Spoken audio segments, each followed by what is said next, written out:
Doctor साहब, पाखाने में खून आने की वजह हमेशा बवासीर होती है या कैंसर का इम्कान भी हो सकता है?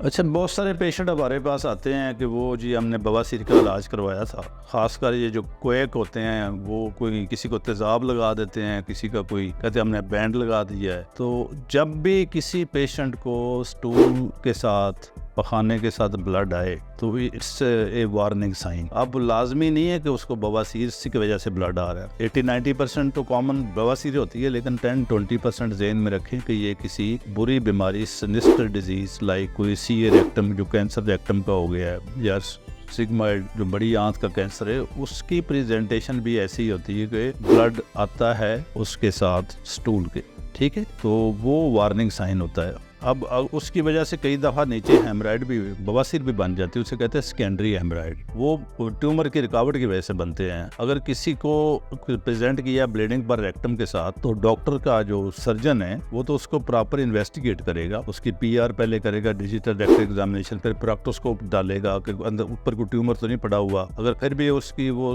हिस्ट्री है पेशेंट की, उसको इंक्रीजिंग कॉन्स्टिपेशन है, कब्ज बढ़ती जा रही है और ब्लड आता है, तो खासकर जो 40 अबव लोग होते हैं जिनकी उम्र 40 साल से ज़्यादा है, तो उसमें हम फिर उनकी सिग्माइडोस्कोपी या कोलोनोस्कोपी पूरी आंत का मुआयना पहले करते हैं कि ऊपर को ट्यूमर तो नहीं पड़ा हुआ जिसकी वजह से ब्लड आ रहा है। हो सकता है ये सेकेंडरी हेमराइड नीचे उसकी वजह से बने होते हैं। अब वो रूल आउट करके फिर अगर वो सेकेंडरी नहीं है, प्राइमरी हेमराइड है, जेन्युइन हेमराइड है, उनको हम ऑपरेट करते हैं। और आजकल हम लेजर से ऑपरेट कर देते हैं बगैर किसी कट के, और पेशेंट उसी दिन चला जाता है वापस। अगर खुदा न खास्ता ट्यूमर की वजह से, तो उसका ट्यूमर का पहले इलाज करें, हेमराइड का इलाज नहीं करना।